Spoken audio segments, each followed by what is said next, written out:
जय जगन्नाथ सांग माने नमस्कार। आज मु अंडा करी बनवाक जाऊँगी। तो मो हस्बैंड को बहुत पसंद आ चिकेन मत पसंद नहीं किंतु से पसंद तांको तो मु बनई दिए बहुत पसंद। आज अंडा करी बनैबा ता भी बिना तेल माने अल्प तेल आ अल्प मसला पकई आपण माने निजे देखिए तो केमिति माने रोषे होउची देखिकी शिखतु आ घरे समस्त को खाइबा को दियंतु। अल्प तेल अल्प मसला रे तैयारी करी समस्त को खाइबा को दियंतु घरे, जहाँ द्वारा समस्त स्वास्थ्य भल रहिबो आपण माने भी खुशी रे रहिबे आ टेस्टी टेस्टी खाइबा भी खाइ परिबे।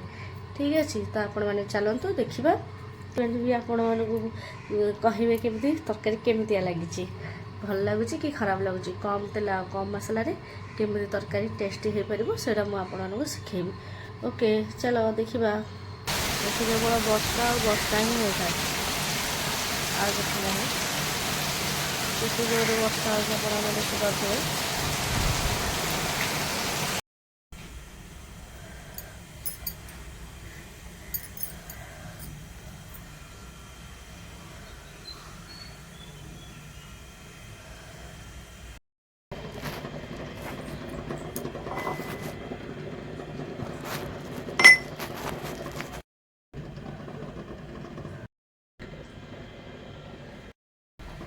देखु सांग मैंने आमर अंडा आलू सीझीगला, टमाटो वाला सीझुनी सेमती एठे मुंबई जो टमाटो मिलूँ सीझुनी ताको सीझा पड़ा। एबे आमे धीरे धीरे करके आलू वाला बाहर करदबा।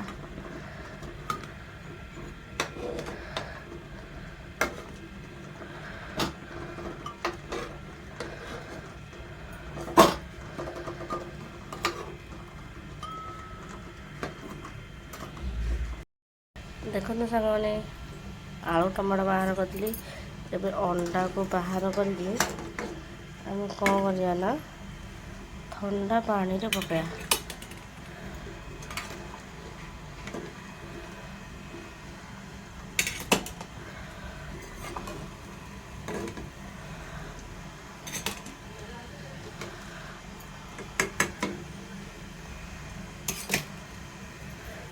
गैस टाक बंद करदबा।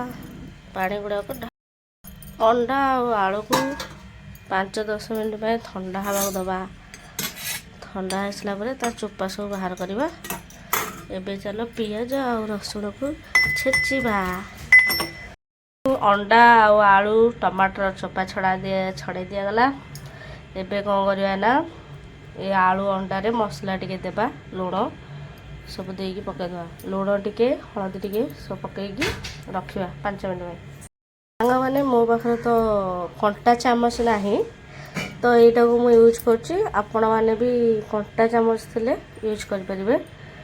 एमती एमती एरा को माने चारियाडे कणा कर देबे, जहाँ द्वारा कि लुण मसला गुड़ाक एथरे सब भिजी पारिबो। देखिले ना आलू भी सेमती करेंगे। अंडा को थुआ हला आलू भी सेमती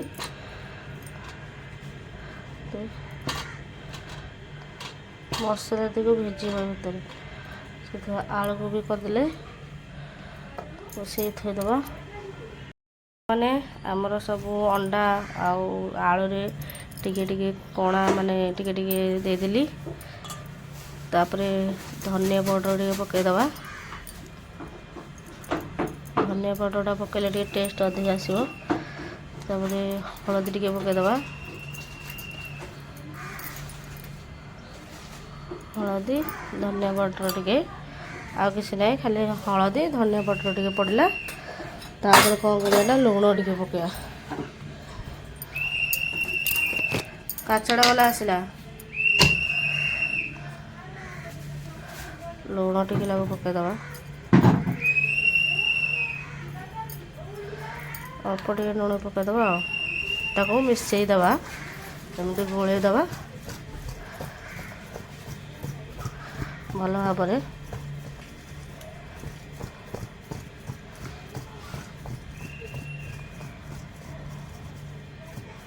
ଦେଖନ୍ତୁ ଭଲ ଭାବରେ ମିଶିଗଲା।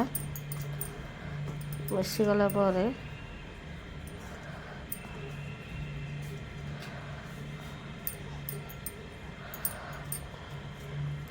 ତ 5-10 ମିନିଟ୍ ପାଇଁ ଛାଡ଼ିଦେବା। ସେମିତି 5 ମିନିଟ୍ ପାଇଁ ତାକୁ ଛାଡ଼ିଦେବା, ସେମିତି ରଖିଦେବା ଘୋଡ଼େଇକି।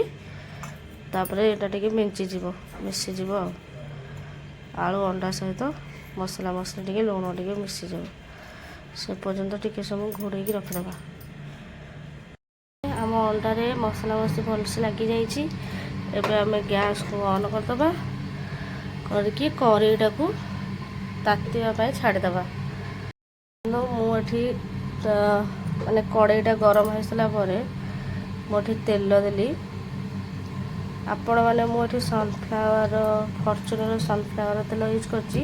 ଆପଣମାନେ ଯଦି ସୋରିଷ ତେଲ ୟୁଜ୍ କରିବେ ତାହେଲେ ଟେଷ୍ଟ ଆହୁରି ଅଧିକ ଆସିବ। କିନ୍ତୁ ମୋ ପାଖରେ ଆଭେଲେବୁଲ୍ ଅଛି ସନଫ୍ଲାୱାର ଫର୍ଚୁନ, ତ ମୁଁ ତାକୁ ୟୁଜ୍ କଲି। ଏବେ ତେଲଟା ଟିକେ ଗରମ ହେଇଗଲେ ଯେଉଁ ଆମେ ରଖିଥିଲେ ଅଣ୍ଡା ଆଉ ଆଳୁକୁ ମିଶେଇ ତାକୁ ଏଥିରେ ଦେଇଦେବା।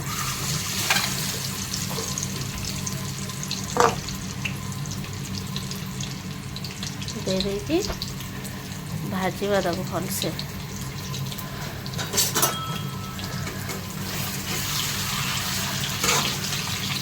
ଟିକେ ସବୁ ଛାଡ଼ିଦେବ, ତେଲ ଟିକେ ମିଶିଯାଉ,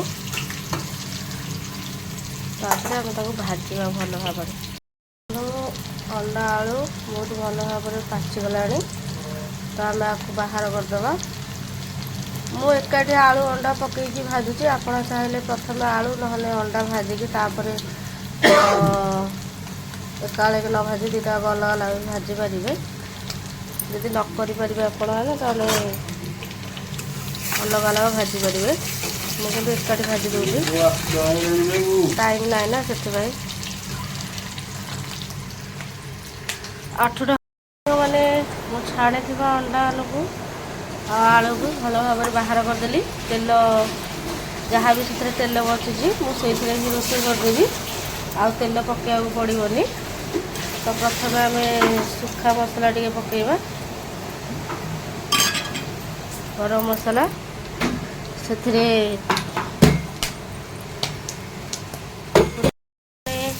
ଏବେ ମୁଁ ସେ ମସଲା ଉପରେ ଛେଚିକି ରଖିଥିବା ଅଦା, ରସୁଣ ଆଉ ପିଆଜ ପକାଇଦେଲି।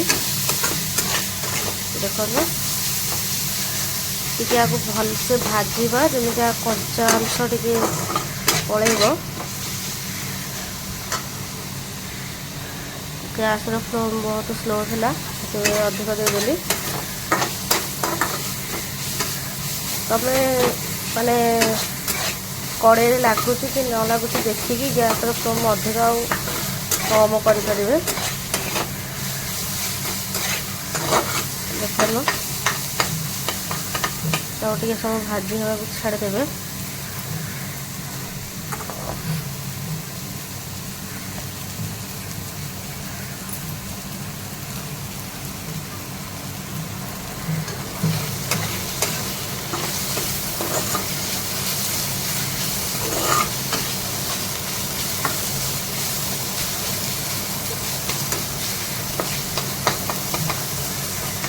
ଦୁଇ 3 ମିନିଟ୍ ଏମିତି ଭାଜିବେ।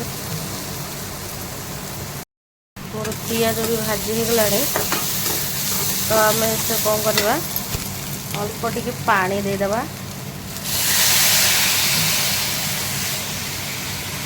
ଯାହାଦ୍ୱାରା ପିଆଜ ଅଦା ରସୁଣ ଟିକେ ଭଲସେ ପାଚିବ। ଆମେ ତେଲ କମ୍ ପକାଇଛେ ନା,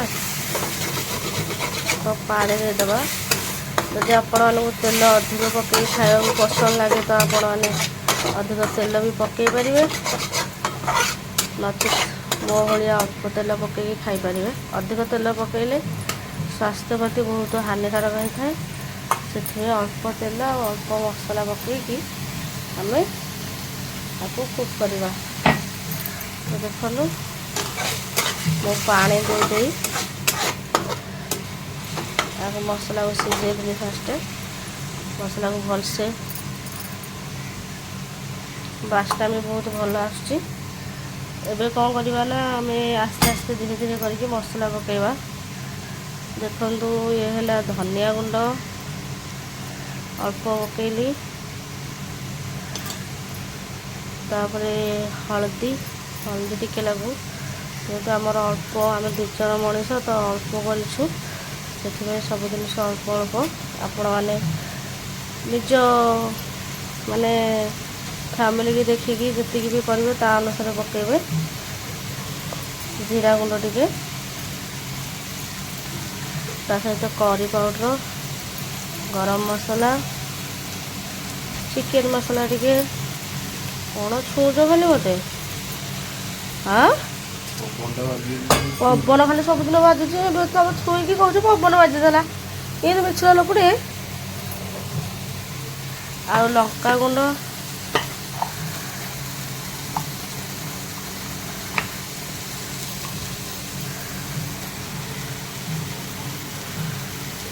ଲଙ୍କାଗୁଣ୍ଡ ଆପଣ ଯେତିକି ରାଗ ଖାଇପାରିବେ ସେଇ ଅନୁସାରେ ଆପଣମାନେ ଲଙ୍କାଗୁଣ୍ଡ ଦେବେ।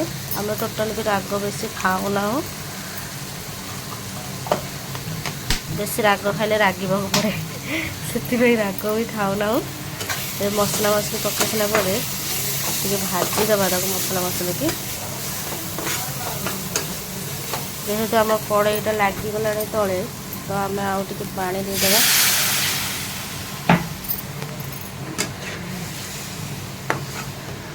ମସଲା ମସଲି ସିଝିବା ପାଇଁ ଟିକେ ପାଣି ଦେଇଦେବା।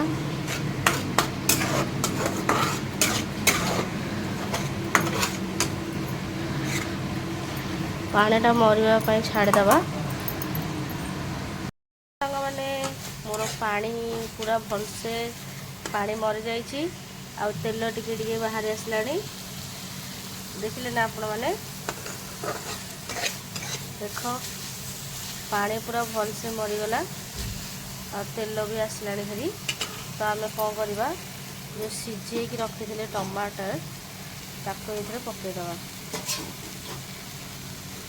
ତ ଆଗରୁ ତ ସିଝି ଯାଇଛି, ତଥାପି ମସଲାରେ ଯଦି ଆମେ ଲୁଣ ଟିକେ ଦେବା ତ ତା ସ୍ୱାଦ ଟିକେ ଅଧିକ ହେଇଯିବ, ବାସ୍ନା ବି ଭଲ ହେବ। ତ ବାସ୍ ଅଳ୍ପ ଟିକେ ଆମେ କ'ଣ କରିବା, ଲୁଣ ଦେଇଦେବା ମସଲା ମସଲିରେ।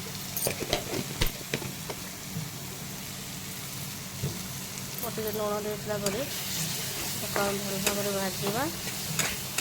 ଦେଖନ୍ତୁ ଏବେ ମୁଁ ମସଲା ମସଲି ବି ମାନେ କଡ଼େଇରେ ଲାଗିଗଲାଣି। ତ ଟମାଟୋକୁ ଭଲସେ ଆମେ ମିକ୍ସ କରିଦେବା।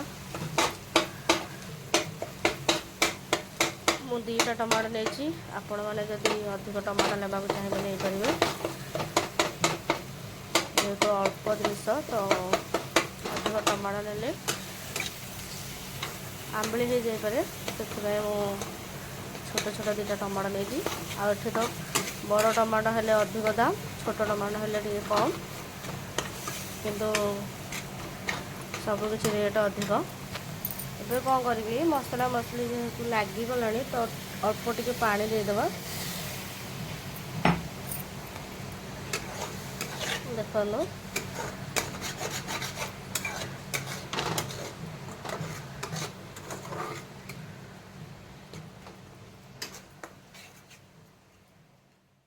ସିଝିବାକୁ ଟିକେ ଦିଅନ୍ତୁ, ଟିକେ ଲାଗୁ ସିଝିବାକୁ ଦିଅନ୍ତୁ। ସିଝି ସାରିଲା ପରେ ଆମେ ଯେଉଁ ମାନେ ରଖିଥିଲେ ଅଣ୍ଡା ଆଉ ଆଳୁକୁ ଭାଜିକି, ତାକୁ ଆମେ ଦେଖନ୍ତୁ 2 ମିନିଟ୍ ପରେ ତାକୁ ଆମେ ଏଥିରେ ଢାଳିଦେବା। ଢାଳି ଦେଇକି ତାକୁ ଏଥିରେ ମିକ୍ସ କରିବା।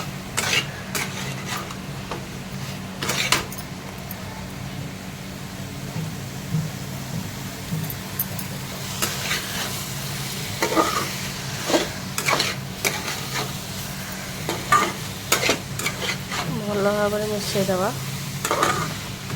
ମସଲା ଆଳୁ ଆଉ ଅଣ୍ଡା ସହିତ।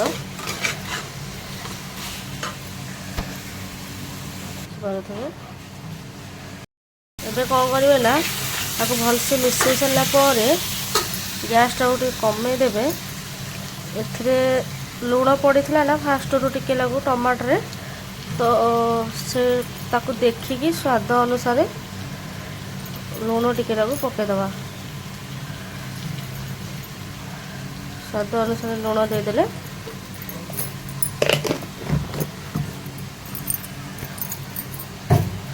लुण दे सारा पर ताको भी मिक्स करदे लुण को सबुआड़े मो देह खराब अच्छी तो टोन भी मोर भलसे शुभुन तो आपण मानू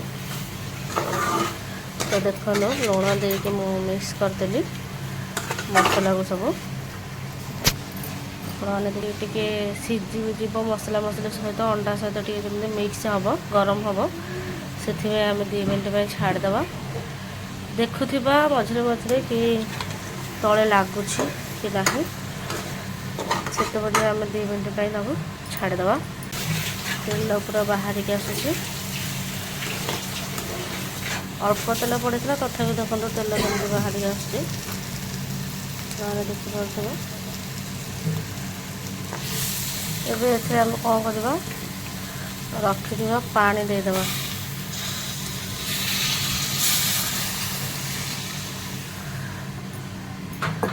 आपण केतिकी पानी नेबा को चाहते से अनुसार आपण पानी नेबे अधिक जदि पानी दरकार तो आपण अधिक दे पारिबे कम दरकार तो कम दे पारिबे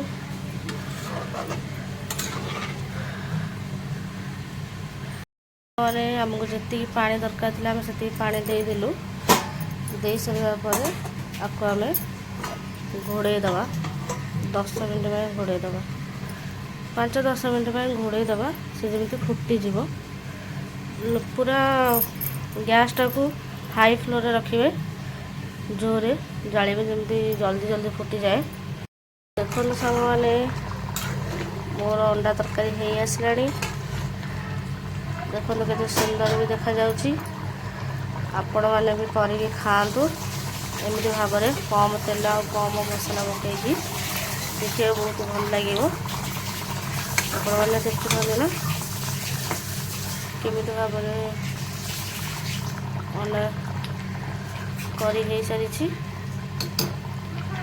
बास आ गोटे मसला पकेबार अच्छी तापर ओल्हेदवा मैंने मु सब मसलाटा यूज कर आपण मैंने चाहिए जदि अच्छी पाखरे यूज करेंगे ना गरम मसला टी लास्ट को पकईदेवे देखो एथर अधा पकईली सब जगह पकईली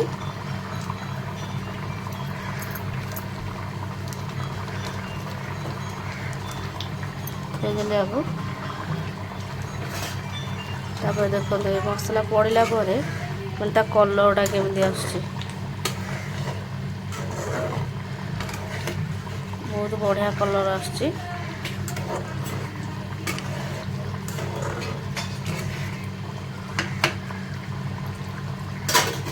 देखो सांग मैंने आमर अंडा करी पूरा पूरी भाव में हो गला एबे आम आलू गोटे 2टा आलू को मिसेदेवा मिसेदेले कौन हम ना तरकारीटा पूरा लगी लगी हो माने तरकारीटा बहुत लसलसिया हम सुंदर भाव में हम मोटा भी आसो तो आम गोटे 2टा आलू को मिक्स करदे से एबे देखो आम हो तो गैस को बंद करदे